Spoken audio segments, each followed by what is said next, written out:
4x plus 6 times 4x minus 6. Alright, if you look at this, that would be the same as distributing this number this way. Let's go ahead and do that. What is 4x times 4x? Let's start with that. 4 times 4 is equal to 16, x to the power of 2. Excellent. We move on. What is 4x times minus 6? 4x times minus 6. What do we get? That would be minus or plus. You put plus 24. 4 times minus 6. That would be minus. Very good. Minus 24x. Alright, let's move on. 6 times 4x. What is that equal to? Now would be plus 24x. And finally, what is 6?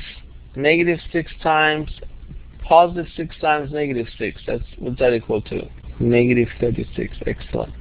Now when you combine the like terms, you notice that the two middle term always add up to 0. Minus 24x plus 24x will be 0. So you end up getting 16x squared minus 36. Okay, this is how you multiply this.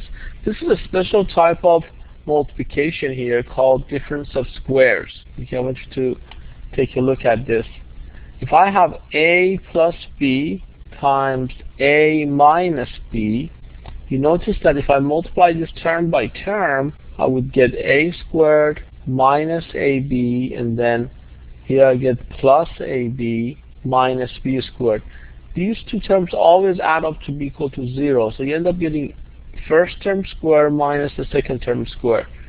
So I want you to remember this as a formula called a difference of square. If I have a plus b times a minus b, that would be equal to a squared minus b squared. So you don't have to use that long multiplication term by term to come up with this. You can kind of use this formula. Okay, do you understand this concept? Can I see a check mark next to your name, please?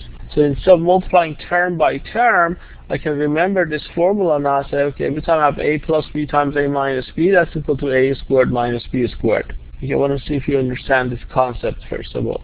If you do, can I see a check mark next to your name? Good. All right. So if I have 2a plus 1 times 2a minus 1, what would be this equal to? That would be first term square minus the second term square. So the first term would be equal to 2a. The second term would be equal to 1. So this would be equal to 4a squared minus 1. So I didn't have to multiply this term by term. Very quickly I can evaluate that this way. So we just kind of like here too. 4x plus 6 times 4x minus 6. If I want to use the formula, I would say first term square minus the second term square. The first term is 4x. The second term is 6. So both of these would be square. So there we have it. So if I square the first term, I get 16x squared. If I square the second term, I get 36. It's a lot easier using the formula.